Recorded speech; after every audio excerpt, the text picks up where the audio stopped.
മാസങ്ങൾക്ക് ശേഷം സഭാമധ്യേ കടന്നു വരുവാനായിട്ട് വീണ്ടും ദൈവം സഹായിച്ചതിനായിട്ട് ദൈവത്തിന് സ്തോത്രം ചെയ്യുന്നു. ആദ്യമായിട്ട് തന്നെ ഞങ്ങൾക്ക് വേണ്ടി പ്രാർത്ഥിച്ച എല്ലാ സഹോദരങ്ങളോടുള്ള നന്ദിയും കടപ്പാടും ആദ്യമായിട്ട് തന്നെ പറഞ്ഞുകൊള്ളട്ടെ. ഇന്നും കടന്നു വന്നപ്പോൾ നമ്മളെ ഉത്സാഹിപ്പിക്കുന്ന വചനം നമ്മോട് തന്നെ അല്ലെ നമ്മുടെ ഹൃദയത്തോട് തന്നെ ഒന്ന് ചോദിപ്പാനായിട്ട് ഉത്തേജം നൽകുന്ന വചനങ്ങൾ കേൾപ്പാനായിട്ട് ഇടയായി തീർന്നു. നമ്മ സഹോദരന തുടക്കത്തില് 2 കൊരിന്ത്യർ 7-ാം അധ്യായത്തിന്റെ 10 തൊട്ടുള്ള വചനങ്ങൾ നമ്മൾ വായിച്ചു. ദൈവഹിതപ്രകാരമുള്ള ദുഃഖം. അപ്പൊ ഈ ദൈവഹിതപ്രകാരം ഒരു ദുഃഖമുണ്ട്, അല്ലാതെ തന്നെ ദൈവഹിതപ്രകാരമല്ലാത്ത നമ്മൾ ചിന്തിച്ചു കൂട്ടുന്ന അനേക ദുഃഖങ്ങളുണ്ട്. പല കാര്യങ്ങളും ഉണ്ടാകാം നമ്മുടെ ജീവിതത്തിലേക്ക്. ഇവിടെ അപ്പോസ്തലനായ പൗലോസ് അതിന്റെ 7-ാം അധ്യായത്തിന്റെ 8-ാമത്തെ വചനം വായിക്കുമ്പോൾ, ഞാൻ ഈ ലേഖനത്താൽ നിങ്ങളെ ദുഃഖിപ്പിച്ചു എന്ന് വരികിലും ഞാൻ അനുതപിക്കുന്നില്ല. ആ ലേഖനം നിങ്ങളെ കുറച്ചു നേരത്തേക്കെങ്കിലും ദുഃഖിപ്പിച്ചു എന്ന് കാണുന്നത് കൊണ്ട് മുമ്പേ അനുതപിച്ചു. നോക്കുക, ചില കാര്യങ്ങൾ പറഞ്ഞു, അത് പൗലോസിന് തന്നെ ഒരു ദുഃഖമായിട്ട് ഹൃദയത്തിൽ തോന്നി. അയ്യോ, അത് അത്രയും വേണ്ടായിരുന്നല്ലോ എന്ന് തോന്നി. എന്നാൽ ഇപ്പോൾ ഞാൻ അങ്ങനെ ചിന്തിക്കുന്നില്ല. കാരണം എന്താണ്? എങ്കിലും ഇപ്പോൾ ഞാൻ സന്തോഷിക്കുന്നു. കാരണം അതൊരു മാനസാന്തരത്തിലേക്ക് ഞാൻ പറഞ്ഞ, അല്ലെങ്കിൽ ഞാൻ വിരൽ ചൂണ്ടിയ ആ കാര്യം നിങ്ങളെ മാനസാന്തരത്തിലേക്ക് നടത്തുന്നു എന്ന് പൗലോസിന് ബോധ്യമായപ്പോൾ പൗലോസ് അവിടെ സന്തോഷിപ്പാനായിട്ട് ഇടയായി തീർന്നു. അതുകൊണ്ടാണ് വീണ്ടും അതിന്റെ 10, നിങ്ങൾ ദുഃഖിച്ചതിനാലല്ല, മാനസാന്തരത്തിനായി ദുഃഖിച്ചതിനാൽ അത്രേ നിങ്ങൾക്ക് ഞങ്ങളാൽ ഒന്നിലും ഛേദം വരാത്തവണ്ണം ദൈവഹിതപ്രകാരമല്ലോ നിങ്ങൾ ദുഃഖിച്ചത്. അതിനുശേഷം പറയാണ്, ദൈവഹിതപ്രകാരമുള്ള ദുഃഖം അനുതാപം വരാത്ത മാനസാന്തരത്തെ രക്ഷയ്ക്കായി ഉളവാക്കുന്നു. For the sorrow that is according to the will of God. അപ്പൊ ദൈവഹിതപ്രകാരമുള്ള ഒരു ദുഃഖം നമ്മളെ മാനസാന്തരത്തിലേക്ക് നടത്തുന്നത് നമുക്ക് പൂർണ്ണമായിട്ട് നമുക്ക് ബോധ്യം ഉണ്ടാകും. പണ്ട് വളരെ വർഷങ്ങൾക്ക് മുമ്പ് സാഹിബ് ബ്രദർ പറഞ്ഞ ഒരു കഥയാണ് എൻ്റെ ഹൃദയത്തിലേക്ക് അപ്പോൾ ഓർമ്മ വന്നത്. വളരെ ഭവ്യതയോടെ വളരെ സാധുവായ ഒരു കുടുംബം സഭായോഗത്തിന് മുടങ്ങാതെ വരുമായിരുന്നു.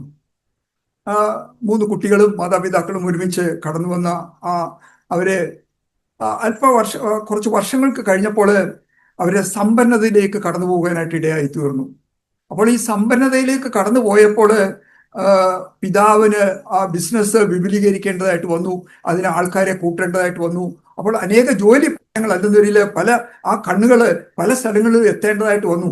അപ്പോൾ സഭായോഗത്തിന് വരുവാനുള്ള ഞായറാഴ്ച പോലും അദ്ദേഹത്തിന് അവിടെ വരുവാനുള്ള സമയം കിട്ടുന്നില്ല. കാരണം എന്താ? ബിസിനസ് ഫ്ലറിഷ് ചെയ്തു, ഈ കാര്യങ്ങൾ നോക്കി നടത്താനായിട്ട് ബുദ്ധിമുട്ടുണ്ടാകുന്നു. അപ്പോൾ സഭായോഗം മുടക്കി അദ്ദേഹം ബിസിനസിന്റെ കാര്യങ്ങളിലേക്ക് ഇറങ്ങി തിരിച്ച് മുൻപോട്ട് പോവുകയാണ്. അപ്പൊ അങ്ങനെ മാതാപിതാക്കള് അല്പം പിന്മാറ്റത്തിലേക്ക് കടന്നു വന്നപ്പോൾ ഈ മക്കളും എന്ത് ചെയ്തു? അവരും ഈ പിന്മാറ്റത്തിന്റെ പാത തന്നെ തിരഞ്ഞെടുത്തു. വല്ലപ്പോഴും ഒക്കെ വരും, അല്ലെന്നൊരില് അങ്ങനെ ആയി. അങ്ങനെ ഈ സഭയിലെ എൽഡറ് മാസങ്ങളായിട്ട് വിളിക്കുകയാണ്, എന്തുകൊണ്ട് വരുന്നില്ല സഭ, നിങ്ങൾ വരണം വരണം എന്ന് പറയുമ്പോഴൊക്കെയും ഓരോ ഒഴിവഴികൾ പറഞ്ഞ്, അല്ലെന്നൊരില് എനിക്ക് ഇങ്ങനെയുള്ള ബുദ്ധിമുട്ടുണ്ട്, എൻ്റെ ബിസിനസ് മുൻപോട്ട് കൊണ്ടുപോകാൻ ഞാൻ പ്രയാസപ്പെടുന്നു, ഇങ്ങനെ അനേകം ലോകപ്രകാരമുള്ള ഒഴിവഴികൾ പറഞ്ഞ് ഈ സഹോദരനും ഈ കുടുംബവും മുൻപോട്ട് പോയിക്കൊണ്ടിരിക്കുമ്പോഴാണ് ആ കുടുംബത്തിലെ ആ ഇളയ മകനെ ഒരു പാമ്പ് കടിക്കുവാനായിട്ട് ഇടയായി തീർന്നു. അപ്പോൾ ഈ പാമ്പ് കടിച്ചു കഴിഞ്ഞപ്പോൾ അവരും നമ്മൾ ചെയ്യുന്ന ലോകപ്രകാരമായിട്ട് ഏറ്റവും വലിയ ഹോസ്പിറ്റലിൽ കൊണ്ടുപോയി അവിടെ കൊണ്ടുപോയിട്ട് ട്രീറ്റ്മെന്റ് ഒക്കെയും കഴിഞ്ഞ് നടക്കുകയാണ്. എന്നാൽ അവിടെയൊക്കെയും ആ ട്രീറ്റ്മെന്റിന്റെ അവസാനത്തെ ഡോക്ടേഴ്സ് വിളിച്ച് പറഞ്ഞു, അത് ഞങ്ങൾക്ക് ചെയ്യാൻ പറ്റുന്ന ഒക്കെയും ചെയ്തു കഴിഞ്ഞു, ഇനി നിങ്ങൾ പ്രാർത്ഥിക്കുക, അതേ ഉള്ളൂ മാർഗം, ഞങ്ങളുടെ മുമ്പിൽ ഇനി ഒന്നുമില്ല. അങ്ങനെ ഒരു സിറ്റുവേഷൻ കടന്നു വന്നപ്പോൾ ഇദ്ദേഹം പെട്ടെന്ന് ഓർത്തു, അയ്യോ, ഞാൻ പണ്ട് സഭായോഗത്തിന് പോയിരുന്ന പാസ്റ്ററും എൽഡേഴ്സും ഒക്കെ എന്നെ വിളിക്കാറുണ്ടല്ലോ, ഞാൻ ഇതൊക്കെയും ഒഴിവഴി പറഞ്ഞ് നടക്കാൻ. അപ്പോൾ ഓർമ്മയുണ്ടായിട്ട് അദ്ദേഹത്തിനെ വിളിക്കുകയും അദ്ദേഹം വിളിക്കുമ്പോൾ തന്നെ അയ്യോ, എൻ്റെ മകനെ പാമ്പ് കടിച്ചു പാസ്റ്ററെ എന്ന് പറഞ്ഞപ്പോൾ ദൈവത്തിന് സ്തോത്രമെന്ന് ആ പാസ്റ്റർ, എന്താ ദൈവത്തിന് സ്തോത്രം പറയുന്നത് പറഞ്ഞപ്പോൾ, എനിക്ക് മാസങ്ങളായിട്ട് വർഷങ്ങളായിട്ട് ചെയ്യാൻ പറ്റാത്ത ഒരു കാര്യം ഈ പാമ്പിന് 5 മിനിറ്റ് കൊണ്ട് സാധിച്ചല്ലോ, ദൈവത്തിന് സ്തോത്രമെന്ന്. നോക്കുക, നമ്മുടെ ചില സാഹചര്യങ്ങളിൽ നാം തിരഞ്ഞെടുക്കുന്ന വഴികൾ നമ്മളെ ഭൗതികമായിട്ടുള്ള സമ്പന്നതയ്ക്ക് വേണ്ടി അത് ചിലപ്പോൾ കൊണ്ടുപോകുമായിരിക്കാം, എന്നാലേ ആത്മീയമായിട്ട് നിന്നെ അധപ്പതനത്തിലേക്ക് കൊണ്ടുപോവുകയുള്ളൂ. അപ്പോൾ ഇവിടെയും ദൈവഹിതപ്രകാരം ഒരു ദുഃഖം ഉണ്ടാകുമ്പോൾ അത് ദൈവം അനുവദിച്ചിട്ടാണ് എന്നുള്ള പൂർണ്ണ ബോധ്യത്തോടെ ആയിരിക്കാനായിട്ട് നമുക്ക് സാധിക്കും. നമ്മൾ നമ്മൾ യൂദയുടെ കാര്യങ്ങൾ കേട്ടു, നമ്മൾ പത്രോസിന്റെ കാര്യങ്ങൾ കേട്ടു. എന്നാൽ പത്രോസ് അതിന് മുമ്പ് തന്നെ യേശു കർത്താവ് ഈ ഭൂമിയിലെ മത്തായിയുടെ സുവിശേഷം അതിന്റെ 4-ാം അധ്യായത്തില് യേശു കർത്താവ് ഈ ഭൂമിയിൽ വന്ന് യേശുവിനെ പരീക്ഷിപ്പാനായിട്ട് സാത്താൻ മരുഭൂമിയിലേക്ക് ആത്മാവിനെ നടത്തിക്കൊണ്ട് പോകുന്ന ഒരു സീൻ നമുക്ക് കാണുവാനായിട്ട് കഴിയും. മത്തായിയുടെ സുവിശേഷത്തിന്റെ 4-ാം അധ്യായത്തിൽ അവിടെ ഒരു വാക്യം മാത്രം പറഞ്ഞുകൊണ്ട് നമുക്ക് ആ സബ്ജക്റ്റ് ഒഴിവാക്കാം. അവിടെ 4-ാം അധ്യായത്തിലേക്ക് കടന്നുപോയി യേശു കർത്താവിനെ ഒരു ഉയർന്ന ഒരു മലയിലേക്ക് കൊണ്ടുപോയിട്ട് പറഞ്ഞു, അങ്ങനെ അദ്ദേഹം കർത്താവിന് വിശന്നപ്പോൾ ഈ കല്ല് അപ്പമായി തീരുവാനായിട്ട് കൽപ്പിക്കുക, ഇങ്ങനെ പല കാര്യങ്ങൾ പറഞ്ഞതിന് ശേഷം അതിന്റെ 8-ാമത്തെ വചനം, അതിന്റെ 7-ാമത്തെ വചനം, 6-ാമത്തെ വചനം, നീ ദൈവപുത്രനെങ്കിൽ താഴേക്ക് ചാടുക, നിന്നെക്കുറിച്ച് അവൻ തന്റെ ദൂതന്മാരോട് കൽപ്പിക്കും, ഞാൻ നിന്റെ കാൽ കല്ലിനോട് തട്ടാവണം, നിന്നെ കാത്തുകൊള്ളും എന്ന് എഴുതിയിരിക്കുന്നുവല്ലോ എന്ന് പറഞ്ഞു. അപ്പോൾ നോക്കുക, ഒരു വചനം കോട്ട് ചെയ്തുകൊണ്ട് സാത്താൻ പറയുകയാണ്, നീ ദൈവപുത്രനെങ്കിൽ താഴേക്ക് ചാടുക, അവിടെ നിന്നെ ശുശ്രൂഷിപ്പാനും നിന്നെ നോക്കുവാനായിട്ടും ദൂതന്മാരുണ്ടല്ലോ, അങ്ങനെയല്ലേ എഴുതിയിരിക്കുന്നത്. അപ്പോൾ യേശു കർത്താവ് അതിന് മറുപടിയായിട്ട് പറഞ്ഞ ഒരു വചനം ഇങ്ങനെയാണ്. യേശു അവനോട്, നിന്റെ ദൈവമായ കർത്താവിനെ പരീക്ഷിക്കരുതെന്നും കൂടെ എഴുതിയിരിക്കുന്നു എന്ന് പറഞ്ഞു. പിന്നെ പിശാച് അവനെ ഏറ്റവും ഉയർന്ന ഒരു മലമേൽ കൂട്ടിക്കൊണ്ടുപോയി ലോകത്തിലുള്ള സകല രാജ്യങ്ങളെയും അവയുടെ മഹത്വത്തെയും കാണിച്ചു. വീണ് എന്നെ നമസ്കരിക്കുക, ഇതൊക്കെയും നിനക്ക് തരാമെന്ന് അവനോട് പറഞ്ഞു. യേശു അവനോട്, സാത്താനെ, എന്നെ വിട്ടുപോകും, നിന്റെ ദൈവമായ കർത്താവിനെ നമസ്കരിച്ച് അവനെ മാത്രമേ ആരാധിക്കാവൂ എന്ന് എഴുതിയിരിക്കുന്നുള്ളൂ എന്ന് പറഞ്ഞു. നോക്കുക, സാത്താനെ, എന്നെ വിട്ടുപോ, നിന്റെ ദൈവമായ കർത്താവിനെ മാത്രമേ ആരാധിപ്പാനായിട്ട് പറ്റുകയുള്ളൂ. എന്നാൽ ഇവിടെ അടുത്ത കുറച്ച് ചാപ്റ്റർ കഴിഞ്ഞ് മത്തായിയുടെ സുവിശേഷം തന്നെ 16-ാം അധ്യായത്തിലേക്ക് കടന്നു വരുമ്പോൾ യേശു കർത്താവ് തൻ്റെ കഷ്ടാനുഭവങ്ങളെയൊക്കെയും താൻ കടന്നു പോകേണ്ട കാര്യങ്ങളൊക്കെയും പറഞ്ഞ് ഇങ്ങോട്ട് വരുമ്പോൾ അവിടെ തൻ്റെ പ്രിയ ശിഷ്യനായ, മത്തായിയുടെ സുവിശേഷം 16-ാം അധ്യായത്തിൽ പ്രിയ ശിഷ്യനായ പത്രോസ് ഇത് കേട്ടു. അതായത് യേശു കർത്താവ് പറയുന്നുണ്ട്, ഞാൻ യെരുശലേമിലേക്ക് കടന്നു പോകും, അവിടെ മൂപ്പന്മാര്, പുരോഹിതന്മാർ, ശാസ്ത്രിമാര്, അങ്ങനെ പലതും അവരാൽ ഞാൻ പലതും സഹിച്ച് അങ്ങനെ ഞാൻ എൻ്റെ ജീവിതം ഞാൻ മുൻപോട്ട് കൊണ്ടുപോവുകയാണ്, എന്തിനു വേണ്ടിയാണെന്നുള്ളത് എനിക്ക് പൂർണ്ണ ബോധ്യമുണ്ടെന്ന് അവരോട് പറഞ്ഞപ്പോൾ അതിൻ്റെ 16-ാം അധ്യായത്തിന്റെ 22-ാമത്തെ വാക്യത്തില് പത്രോസ് അവനെ വേറെ വിട്ടുകൊണ്ടുപോയി, കർത്താവേ, അത് നിനക്കരുത്, അങ്ങനെ ഭവിക്കരുത്, അത് നിനക്കരുതേ, നിനക്കങ്ങനെ ഭവിക്കരുതേ എന്ന് ശാസിച്ചു തുടങ്ങി. നോക്കുക, പത്രോസ് അത്ര സ്വാതന്ത്ര്യം ഉണ്ടായിരുന്നു പത്രോസിന് യേശു കർത്താവിന്റെ സന്നിധിയില്. അപ്പോൾ ആ സ്വാതന്ത്ര്യത്തോടെ പറയാണ്, അയ്യോ അയ്യോ കർത്താവ്, നീ ഈ പറഞ്ഞ കാര്യങ്ങളൊന്നും നിനക്ക് സംഭവിക്കരുതേ, അത് അങ്ങനെ സംഭവിക്കാൻ പാടില്ല എന്ന് പറഞ്ഞപ്പോൾ കർത്താവ് അവനെ വിളിച്ചത് എന്താണ്? അതിന് അവനോ കർത്താവ് തിരിഞ്ഞ പത്രോസിനോട്, സാത്താനെ, എന്നെ വിട്ടുപോ, നീ എനിക്ക് ഇടർച്ചയാകുന്നു, നീ ദൈവത്തിൻ്റെതല്ല മനുഷ്യരുടെ അത്ര കരുതുന്നത് എന്ന് പറഞ്ഞു. നോക്ക, ഇവിടെയും വളരെ സ്നേഹിച്ചിരുന്ന ഈ പത്രോസിനെ വിളിക്കുന്ന ഒരു സംബോധന എന്താണ്? സാത്താനെ, എന്നെ വിട്ടുപോ. എന്താ അത് പറയാൻ കാര്യം എന്താണ്? കർത്താവ് സ്നേഹിക്കുന്ന ശിഷ്യൻ തന്നെയാണ്. എന്നാലേ അപ്പോൾ ആ കർത്താവ് എന്തിനു വേണ്ടി കടന്നു വന്നു? സഹോദരൻ നമ്മളെ ഓർപ്പിച്ചു, കർത്താവ് നമുക്ക് വേണ്ടി എങ്ങനെയാണ് മുറിവേറ്റത്. ഇവിടെ ലാത്തി കൊണ്ട് 2 അടി അടിക്കുന്ന പോലെ അല്ല എന്ന് നമ്മൾ വളരെ വ്യക്തമായിട്ട് കേട്ടു. ഞാൻ മാത്രമാ പാപി ഈ ഭൂമിയിൽ ഉണ്ടായിരുന്നെങ്കിലും എനിക്ക് വേണ്ടിയും കർത്താവ് മരിക്കുമായിരുന്നു എന്ന് നാം കേട്ടു. അങ്ങനെയാണെങ്കിൽ എന്താ ഇവിടെ കർത്താവ് ഈ ഭൂമിയിലേക്ക് കടന്നു വന്ന് പൂർണ്ണ മനുഷ്യനായി എൻ്റെ ജഡത്തില്, എനിക്ക് ഉള്ള ഈ സെയിം ജഡത്തില്, ഈ ചിന്തകളില്, ഈ താല്പര്യത്തിൽ കടന്നു വന്ന കർത്താവ് പറഞ്ഞു, എനിക്ക് ഈ ജഡത്തിൽ തന്നെ എനിക്കൊരു ദൈവത്തിന് ഹിതകരമായിട്ട് ദൈവത്തെ പ്രസാദിച്ചുകൊണ്ടിരിക്കുന്ന ഒരു ജീവിതം നയിപ്പാനായിട്ട് സാധിക്കും എന്ന് നമുക്ക് കാണിച്ചു തന്ന ആ പുത്രനെ നമുക്ക് കാണുവാനായിട്ട് കഴിയും. നോക്കുക, അങ്ങനെ നോക്കുമ്പോൾ ഈ യഹോവയായ ദൈവത്തിന് സ്വന്തം പുത്രനെ ഈ ഭൂമിയിലേക്ക് അയച്ച് ഇങ്ങനെ വളരെ ഭയാനകമായിട്ടുള്ള ഒരു മരണത്തിലേക്ക് കടത്തിക്കൊണ്ട് പോകുമ്പോൾ ദൈവം അവിടെ ദുഃഖമൊന്നുമില്ലാതെ ദൈവം സന്തോഷിച്ചിരിക്കുകയായിരുന്നു. ദൈവത്തിന് ദുഃഖമുണ്ടായിരുന്നു. എന്നാല് അതെന്തായിരുന്നു? ദൈവത്തിന് സന്തോഷം എന്തായിരുന്നു? എന്നെയും നമ്മെ ഓരോരുത്തരെയും പ്രിയ മകനും മകളുമാക്കി എടുപ്പാനായിട്ട് അവന് താല്പര്യമുണ്ടായിരുന്നു. അതാണ് ആ സന്തോഷത്തിന്റെ ആ അടിസ്ഥാനത്തിൽ നിൽക്കുന്നത്. അവരുടെ ഒരു വേള ഇങ്ങനെ നമുക്ക് പറയാനായിട്ട് കഴിയും, യഹോവയായ ദൈവത്തിന് മക്കൾ മാത്രമേ ഉള്ളൂ, അല്ലെന്നില്ല മകനും മകളും മാത്രമേ ഉള്ളൂ, കൊച്ചുമക്കളില്ല. കൊച്ചുമക്കളെയാണ് നമുക്കറിയാം, നമ്മൾ ഗ്രാൻഡ് പേരൻസ് കൊച്ചുമക്കളെ നമ്മൾ അധികം സ്നേഹിക്കും, ലാളിക്കും. അങ്ങനെ അല്ല, യഹോവയായ ദൈവത്തിന് മക്കൾ മാത്രമേ ഉള്ളൂ. അപ്പൊ അവരെ ശിക്ഷിക്കും, അവരെ ശാസിക്കും, അവരെ വേണ്ട വഴി നടത്തുവാനായിട്ടും ആ മക്കളെ ഓരോരുത്തരെയും പിതാവ് കരുതും. അത് തന്നെയാണ് ഇവിടെ നമ്മളെ ഓർപ്പിക്കുന്നത്. സാത്താനെ എന്നെ വിട്ടുപോ എന്ന് പറയുവാനായിട്ടും ഇടയായി തീർന്നത്.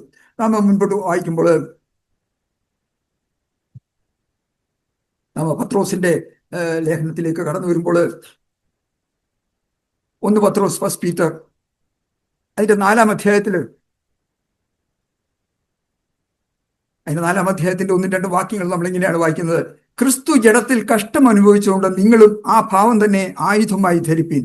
ജഡത്തിൽ കഷ്ടം അനുഭവിച്ചവൻ ജഡത്തിൽ ശേഷിച്ചിരിക്കും കാലം ഇനിയും മനുഷ്യരുടെ മോഹങ്ങൾക്കല്ല ദൈവത്തിന്റെ ഇഷ്ടത്തിനത്രേ ജീവിക്കേണ്ടതിന് പാപം വിട്ടൊഴിഞ്ഞിരിക്കുന്നു. അപ്പൊ നമ്മുടെ ജീവിതത്തിലെ ഈ കഷ്ടപ്പാടും പ്രയാസങ്ങളും പ്രതിസന്ധിയും ഒക്കെയും ദൈവം അനുവദിക്കുന്നു എന്ന് വരിയില്ലേ, അതിന്റെ പിൻപിലുള്ള വലിയൊരു കാര്യമുണ്ട്. എന്താണ്? ഈ പാപത്തിൽ നിന്ന് നമ്മെ ഒന്ന് വിടുവിച്ച് മുൻപോട്ട് കൊണ്ടുപോകണം. ഈ പാപകരമായ ഈ ലോകത്തിന്റെ ചിന്തകളിൽ നമ്മെ ഒന്ന് മുൻപോട്ട് കൊണ്ടുപോകണം. ഈ പാപകരമായ ഈ ലോകത്തിന്റെ മോഹങ്ങളിൽ നമ്മെ ഒന്ന് കൊണ്ടുപോകണം, മാറ്റിക്കൊണ്ട് ചിന്തിപ്പാനായിട്ട് അവിടെ ഒരു അവസരം ഉണ്ടാക്കി തരികയാണ് ഇങ്ങനെയുള്ള കഷ്ടപ്പാട് ദൈവം നമുക്ക് അനുവദിക്കുമ്പോൾ. അപ്പോൾ ഒന്നോർക്കുക, ഈ കഷ്ടപ്പാട് നമുക്ക്, അല്ലെങ്കിൽ ഈ ബുദ്ധിമുട്ടും പ്രയാസവും കഷ്ടമൊക്കെയും ദൈവം അനുവദിച്ചിട്ട് ദൈവം മാറിയിരിക്കുന്ന ഒരു ദൈവമല്ല. ദൈവം എൻ്റെ ഭാഗത്ത് തന്നെ, എൻ്റെ കൂടെ തന്നെ നിന്ന് എന്നെ അതിലേക്ക് കടത്തിക്കൊണ്ട് പോകാനായിട്ടും അവൻ എന്നോട് കൂടെ ഉണ്ടെന്നുള്ള ഒരു ബോധ്യം അത് നമുക്ക് സൗകര്യങ്ങളെ ഉണ്ട് എന്ന നിലയിൽ തീർച്ചയായിട്ടും ആ ദൈവത്തോട് ഒരുമിച്ച് നമുക്ക് കഷ്ടങ്ങളിലൂടെ കടന്നു പോകാനായിട്ട് കഴിയും. നാം പത്രോസിന്റെ 2 പീറ്ററിലേക്ക് കടന്നു വരുമ്പോൾ ഇവിടെയും പത്രോസ് ഈ സാത്താനെ എന്നുള്ള വിളിയൊക്കെ കേട്ട് ഈ പത്രോസ് തന്നെ പറയുന്ന ഒരു കാര്യമുണ്ടല്ലോ. അതിന്റെ 2 പീറ്റർ ചാപ്റ്റർ 1 അതിന്റെ 3-ാമത്തെ വചനം തൊട്ട് താഴേക്ക് വായിക്കുമ്പോൾ, തന്റെ മഹത്വത്താലും വീര്യത്താലും നമ്മെ വിളിച്ചവന്റെ പരിജ്ഞാനത്താൽ അവന്റെ ദിവ്യശക്തി ജീവനും ഭക്തിക്കും വേണ്ടിയതൊക്കെയും നമുക്ക് ദാനം ചെയ്തിരിക്കുന്നുവല്ലോ. അവയാൽ അവൻ നമുക്ക് വിലയേറിയതും അതിമഹത്വമായ വാഗ്ദത്വങ്ങളും നൽകിയിരിക്കുന്നു. ഇവയാൽ നിങ്ങൾ ലോകത്തിന്റെ മോഹത്താലുള്ള നാശം വിട്ടൊഴിഞ്ഞിട്ട് ദിവ്യ സ്വഭാവത്തിന് കൂട്ടാളികളായി തീരുവാൻ ഇടവരുന്നു. നോക്കുക, നമ്മെ എങ്ങനെയാണ് ഈ ലോകത്തിന്റെ മോഹങ്ങൾ നാശത്തിന് ഒഴിഞ്ഞിട്ട് ദിവ്യ സ്വഭാവത്തിന് കൂട്ടാളികളായി തീരുവാനായിട്ട് നമ്മെ ഓരോരുത്തരെയും ഒരുക്കുകയാണ് നമ്മെ കടത്തിക്കൊണ്ട് പോകുന്ന ദൈവം ചെയ്യുന്നത്. അപ്പോൾ ഈ ദൈവം മാറിയിരിക്കുന്ന ദൈവമല്ല. നമുക്ക് കഷ്ടവും പ്രയാസവും അനുഭവിക്കുന്നെങ്കിൽ ദൈവമക്കളുടെ കൂടെ നിന്ന് നമ്മെ അതിലൂടെ നടത്തിക്കൊണ്ട് പോകാൻ മതിയായവനാണ്. ആ ഒരു വിശ്വാസവും ആ ഒരു പ്രത്യാശയും നമുക്കുണ്ടെന്നതിൽ നമുക്ക് മുൻപിൽ ഉണ്ടായിരിക്കുന്ന ഏത് പ്രതിബന്ധത്തെയും നമുക്ക് ദൈവത്തോട് ഒരുമിച്ച് നമുക്ക് മുൻപോട്ട് പോകാനായിട്ട് കഴിയും. ദൈവം നമ്മെ അതിനായിട്ട് സഹായിക്കും. ഞാൻ ദൈവത്തെ സ്തുതിക്കുന്നു. നമ്മിന്ന് 2 രീതിയിലുള്ള ദുഃഖത്തെക്കുറിച്ച്, ഒരു ദുഃഖം നമ്മളെ അനുതാപത്തിലേക്കും, മറ്റൊരു ദുഃഖം അനുതാപം വരാത്ത ഒരു കാര്യത്തിലേക്ക് നമ്മളെ നയിക്കും. ഒന്ന് നമ്മളെ ജീവനിലേക്ക് നയിക്കും, മറ്റൊന്ന് നമ്മളെ മരണത്തിലേക്ക് നയിക്കും. അതായത് ഒന്ന് നമുക്ക് ജീവിതത്തിൽ രക്ഷ തരും, മറ്റൊന്ന് നമ്മൾ ജഡത്തിൽ മരിച്ച എവിടെ പോകുന്നുള്ളത് റോമാലേഖനത്തിൽ പറഞ്ഞു, ജഡത്തെ അനുസരിച്ച് ജീവിച്ചാൽ നിങ്ങൾ മരിക്കും നിശ്ചയം. അതായത് ഹവ്വായോട് പറഞ്ഞ, അല്ലെ ആദാമിനോട് പറഞ്ഞ അതേ കാര്യം നമ്മൾ ഇന്ന് ഏത് ദുഃഖത്തിലാണ് നമ്മൾ ദൈവഹിത പ്രകാരമുള്ള നമ്മൾ റോമാലേഖനത്തിൽ നമ്മൾ വായിച്ചു. ദൈവത്തിന്റെ ദയയാണ് നമ്മളെ അതിലേക്ക് നയിക്കുന്നത്. അപ്പൊ നമ്മളോട് ദയ കാണിക്കുന്നുണ്ട് ഇന്നും. അല്ലെങ്കിൽ രണ്ടുപേരും പറഞ്ഞു തോന്നുന്നു, പത്രോസിനെ കർത്താവ് നോക്കിയതുപോലെ ആ നോട്ടം കാണുവാനായിട്ട് ദൈവം നമുക്കൊരു അവസരം തന്നിരിക്കുന്നു. അതിനാണ് നമ്മളിവിടെ കൊണ്ടിരുത്തിയേക്കുന്നത്. കർത്താവ് എങ്ങനെ നോക്കുന്നത്? കർത്താവ് നോക്കിയിട്ട് വെറുതെ നോക്കിക്കാണും, ആ കണ്ണുകളിലൂടെ നമ്മളോട് സംസാരിക്കുകയാണ്. അവ നേരത്തെ പറഞ്ഞ കാര്യങ്ങൾ നമ്മളെ ഓർപ്പിക്കുകയാണ്. അല്ലെങ്കിൽ നമുക്കിപ്പോ എല്ലാ ദിവസവും ദൈവവചനം കേൾക്കാനുള്ള അവസരമുണ്ട്. ഞായറാഴ്ചകളിൽ മാത്രമല്ലല്ലോ നമുക്ക് പറഞ്ഞു തരാനായിട്ടുള്ള അവസരങ്ങൾ. നമുക്ക് വളരെയധികം അവസരങ്ങൾ.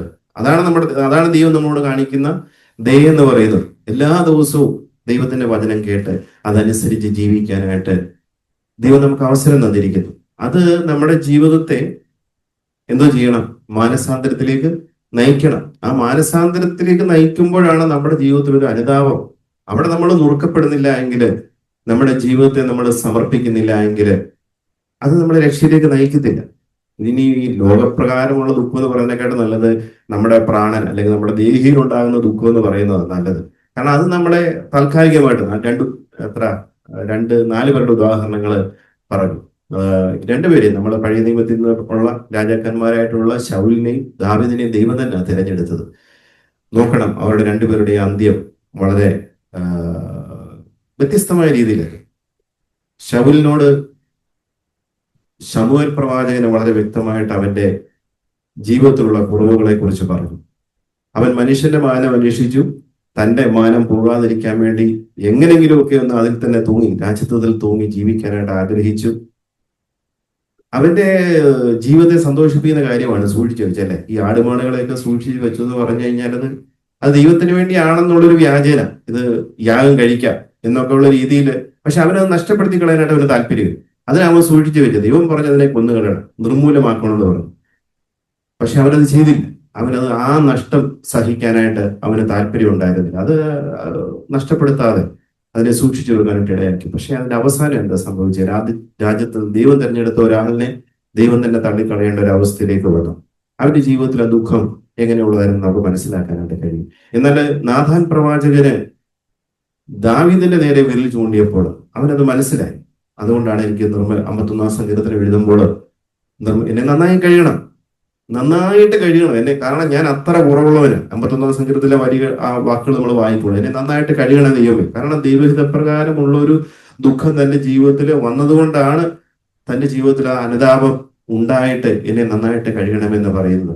നിർമ്മലമായ ഒരു ഹൃദയം എന്റെ ഉള്ളിൽ സൃഷ്ടിക്കണം, എനിക്കൊരു പുതിയ ഹൃദയം തരണം കർത്താവേ, നീ എന്നെ സഹായിക്കണമെന്നുള്ള ഒരു ആഗ്രഹം. അവിടെ നമ്മൾ രണ്ട് രീതിയിലുള്ള ആ കാര്യങ്ങളെ കുറിച്ച് കണ്ടത്. അതുപോലെ തന്നെയാണ് ഈ ശിഷ്യനെ തിരഞ്ഞെടുക്കില്ലേ, യൂദായെ തിരഞ്ഞെടുത്തതും പത്രോസിനെ തിരഞ്ഞെടുത്തതും കർത്താവ് തന്നെ നേരിട്ട് ഒരു ദിവസത്തെ പ്രാർത്ഥനയ്ക്ക് ശേഷം തിരഞ്ഞെടുത്ത 2 വ്യക്തി ജീവിതങ്ങൾ. ഈ ഒറ്റ ദിവസം കൊണ്ടാണ് യൂദ പിന്തിരിഞ്ഞു പോയത്. അവന്റെ ജീവിതത്തിൽ എനിക്ക് തോന്നി 3.5 വർഷം, കർത്താവിനോട് നടന്ന 3.5 വർഷം അവന് മാനസാന്തരപ്പെടുവാനായിട്ടുള്ള വാക്കുകൾ തന്നെയാണ് ദൈവം യേശുവിനോട് നടന്ന കർത്താവ് പറഞ്ഞു കൊടുത്തുകൊണ്ടിരുന്നത്. പക്ഷെ അവൻ പലപ്പോഴും ആ മാനസാന്തരത്തിലേക്ക് കടന്നു വന്നില്ല. അവന്റെ ജീവിതത്തിൽ ഈ പൈസ നല്ലൊരു ഒരു ശുശ്രൂഷ ദൈവം ഏൽപ്പിച്ചു. പക്ഷെ അത് വിശ്വസ്തനായിരുന്നില്ല. അവനത് നഷ്ടപ്പെടുത്തി കളഞ്ഞു. അവന് മാനസാന്തരപ്പെടുവാനായിട്ടൊക്കെ ഇടയുണ്ടായിരുന്നു. അവൻ മാനസാന്തരപ്പെട്ടില്ല.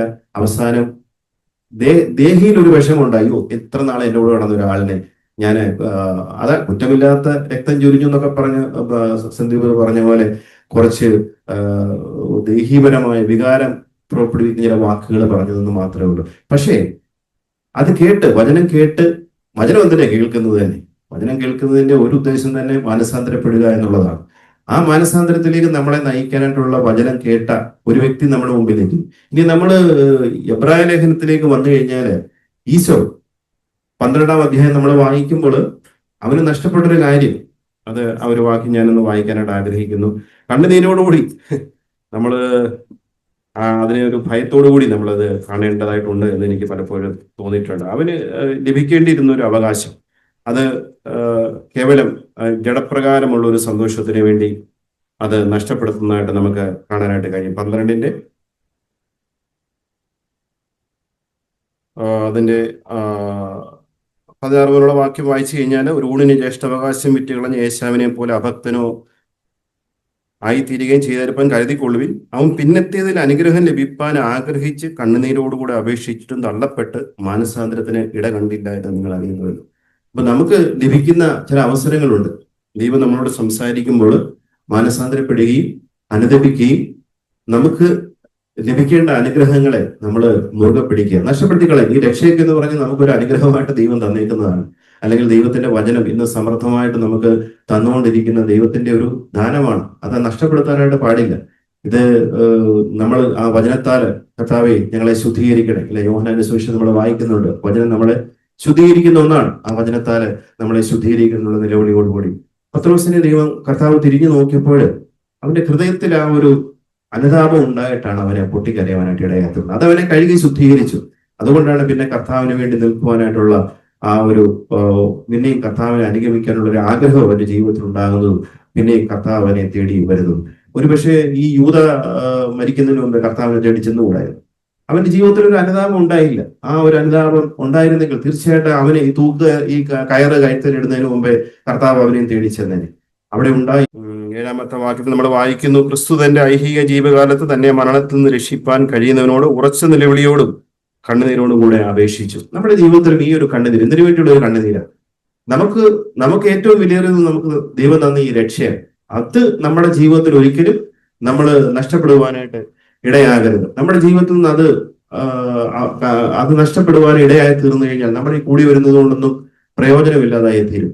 അതുകൊണ്ട് നമ്മുടെ ജീവിതത്തിൽ ഇന്ന് വേണ്ടത് ഈ ഒരു കണ്ണുനീര്, ഈ ഒരു അഭയാചന, ഈ ഒരു ഉത്സാഹം നമ്മുടെ ജീവിതത്തിൽ ഉണ്ടാകുവാനായിട്ട് ദൈവം നമ്മളെ ഇടയാക്കട്ടെ.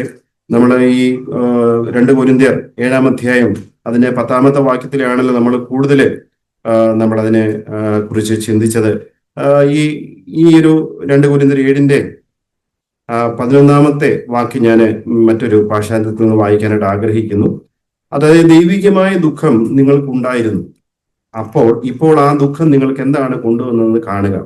ആ ദുഃഖം നിങ്ങളെ വളരെ ഗൗരവക്കാരാക്കി, നിങ്ങൾ തെറ്റുകാരെന്ന് സ്ഥാപിക്കാൻ നിങ്ങൾക്കത് ആഗ്രഹമുണ്ടാക്കി, അത് നിങ്ങളെ കോപാകുലരും ഭീരുക്കളുമാക്കി, അതെന്നേക്കാൾ നിങ്ങളെ പ്രേരിപ്പിച്ചു. അത് നിങ്ങളെ ശ്രദ്ധാലുക്കളാക്കി, ശരി മാത്രം ചെയ്യുന്നതിന് അത് നിങ്ങളെ പ്രേരിപ്പിച്ചു. ആ പ്രശ്നത്തിൽ നിന്ന് നിങ്ങളെ തന്നെ കുറ്റവിമുക്തരാക്കുകയും ചെയ്തു. അതായത്, ദൈവഹിതപ്രകാരമുള്ള ഒരു ദുഃഖം നമ്മുടെ ജീവിതത്തിലേക്ക് കടന്നു വരുമ്പോൾ അതെങ്ങനെയെങ്കിലും പരിഹരിക്കപ്പെടണമെന്നുള്ള ഒരു ഉത്സാഹം അത് നമ്മുടെ ജീവിതത്തിൽ ഉണ്ടാകും. അതിനുള്ള വാഞ്ച നമ്മുടെ ജീവിതത്തിൽ ഉണ്ടാകും. അതിനുവേണ്ടി നമ്മൾ ആ ഒരു ധീരതയോടെ നിൽക്കുവാനായിട്ട് ദൈവം നമ്മളെ ഇടയാക്കും. കാരണം പാപത്തെക്കുറിച്ചും നീതിയെക്കുറിച്ചും ന്യായവിധിയെക്കുറിച്ചും ബോധം വരുത്തുന്നത് പരിശുദ്ധാത്മാവാണെങ്കിൽ, ആ പരിശുദ്ധാത്മാവാണ് ദൈവഹിതപ്രകാരമുള്ള ഒരു ദുഃഖത്തെ നമ്മുടെ ജീവിതത്തിലേക്ക് കൊണ്ടുവരുന്നത്.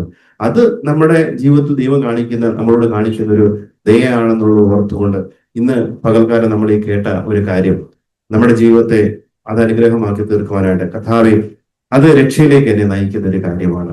ആ രക്ഷ അത് എനിക്ക് മുറുകെ പിടിക്കേണ്ടതായിട്ടുണ്ട്.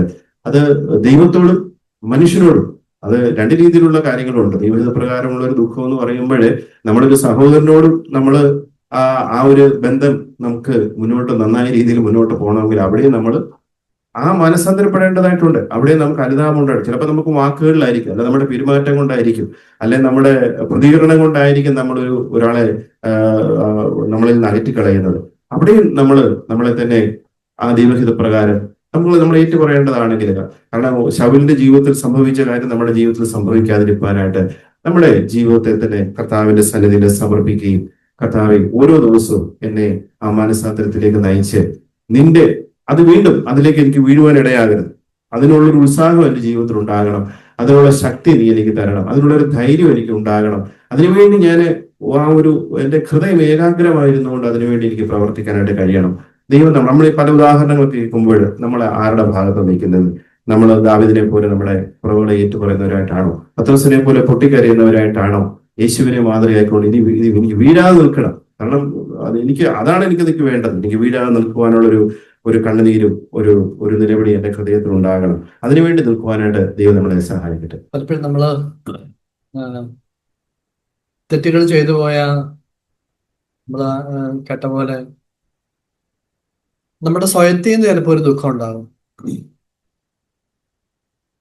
ആ ഒരു കാര്യം നമ്മൾ കേട്ടത് യൂദാസിന്റെ കാര്യം പറഞ്ഞപ്പോൾ ഇതെല്ലാം നമ്മളോട് തന്നെ ഒരു അയ്യോഭാവം, നമ്മളിൽ നിന്ന് തന്നെ ഒരു ദുഃഖം. ഇതിന്റെ ഒറിജിൻ ജഗബർ തുടങ്ങിയവർ പറഞ്ഞു, അത് ദൈവ പ്രകാരമുള്ള ദുഃഖം തുടങ്ങുന്നത് ദൈവത്തിൽ നിന്ന് തുടങ്ങി, അത് നമ്മളിൽ വർക്ക് ചെയ്ത് തീർച്ചയായും അതിന്റെ മഹത്വം ദൈവത്തിലേക്ക് പോകുന്നു എന്ന് പറയുന്നത്. സ്വയത്തിൽ നിന്ന് വരുന്നൊരു ദുഃഖമുണ്ട്. അത് ഞാനൊരു നീതിമാനായിട്ടുള്ള മനുഷ്യനാണ്, എനിക്ക് അങ്ങനെ ഒരു കാര്യം, ഞാൻ അങ്ങനെ ഒരു കാര്യം ഒരാളിനെ പറ്റി ഓർത്തു.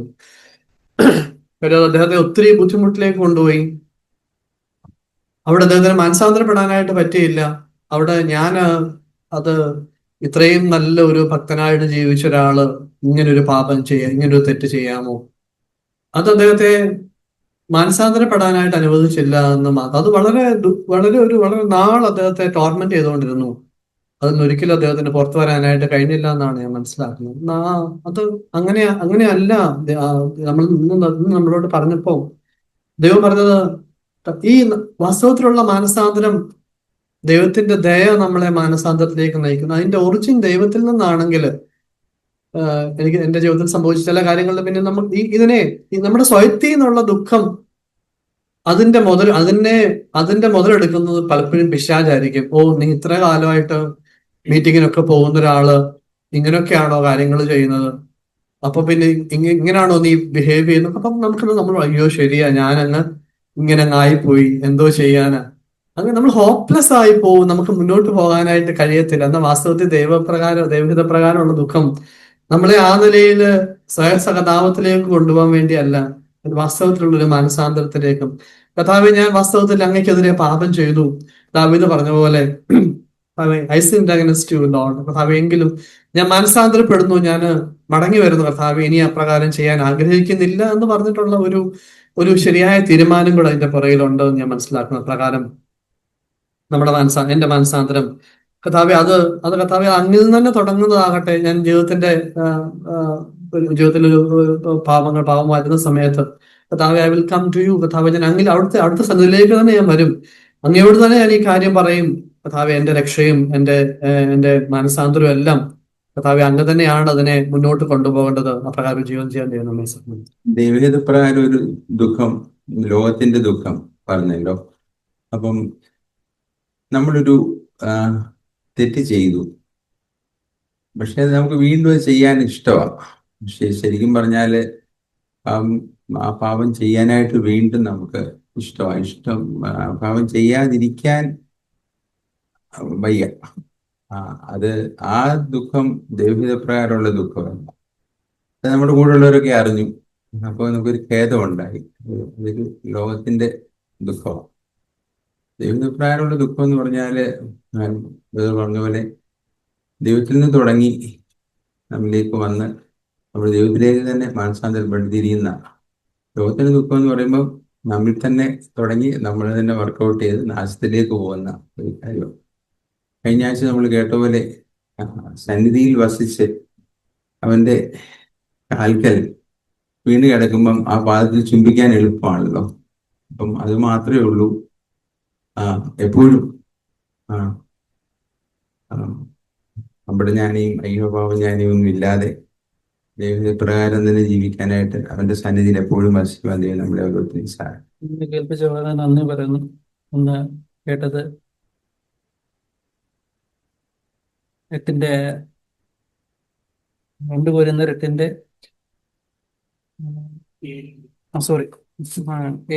7 11 മുതൽ 13 വരെ ആയിരുന്നു.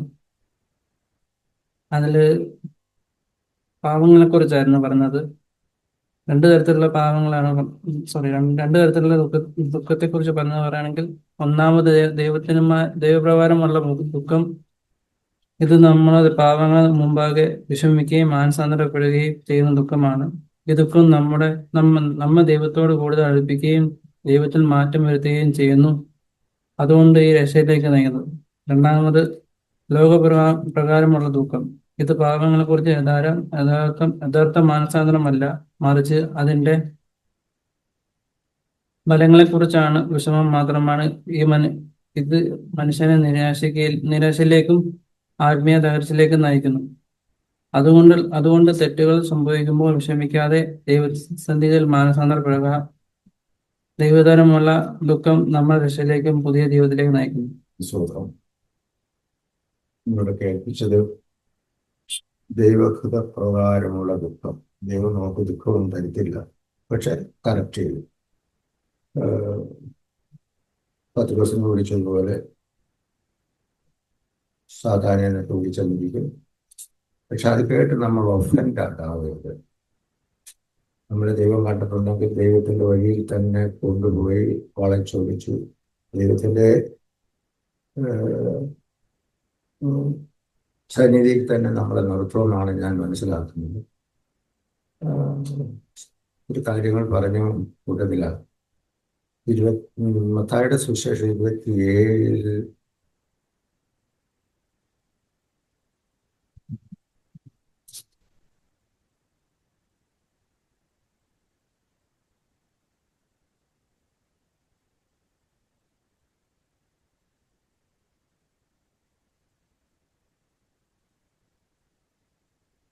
Then Judas, who is the betrayer, seeing that he had been condemned,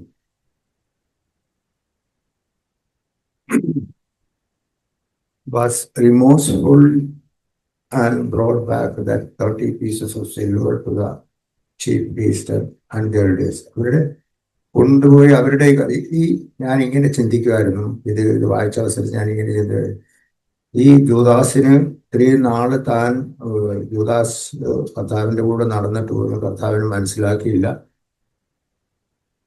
ഈ ഏഹ്, ഈ ചീഫ് പ്രീസ്റ്റിലെയും എൽഡേഴ്സിന്റെ അടുക്കെ കൊണ്ടുപോയി ചെല്ലുന്നതിന് പകരം കർത്താവിന്റെ അടുക്കലോട്ട് കൊണ്ടുപോയി, കർത്താവ് എനിക്ക് ഇങ്ങനെ സംഭവിച്ചു പോയി, എന്നോട് ക്ഷമിക്കണമെന്ന് പറഞ്ഞു കഴിഞ്ഞാൽ you not have gone in to destruction is so. അതാണ് ഞാൻ മനസ്സിലാക്കുന്നത്. എൻ്റെ ജീവിതത്തിൽ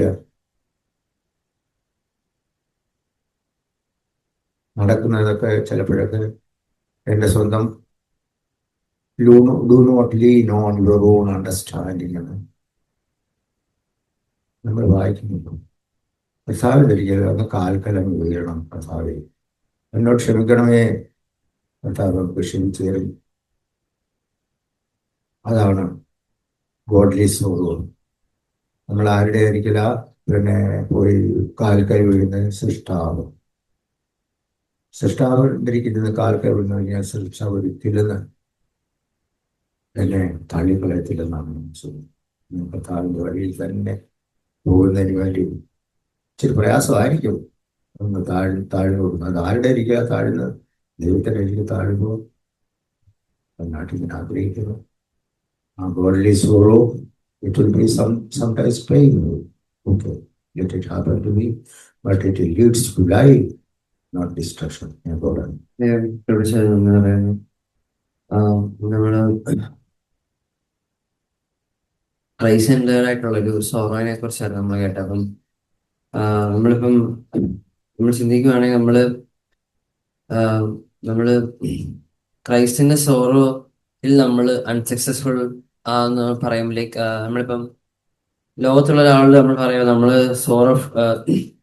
സോറോഫുൾ ആവുന്ന അൺസക്സസ്ഫുൾ ആണെന്ന് പറയുമ്പം അത് പലപ്പോഴും ആൾക്കാരും മനസ്സിലാവുന്നത് നമ്മൾ ഈ അതായത് നമ്മളിപ്പം ഈ ദൈവത്തിന് ഇഷ്ടമില്ലാത്ത ഈ പാപങ്ങളെയും നമ്മൾ മാറി നിൽക്കുമ്പോൾ നമുക്ക് നമ്മുടെ ഫ്ലഷിന് ഇഷ്ടമുള്ള ആ ഒരു ഇഷ്ടങ്ങളിൽ നമ്മൾ എപ്പോഴും മാറി നിൽക്കുക. നമ്മുടെ മനസ്സിന് എപ്പോഴും ആ ഒരു വിഷമവും അല്ലെങ്കിൽ അത് ചെയ്യാൻ പറ്റിയില്ല എന്നുള്ള, എസ്പെഷ്യലി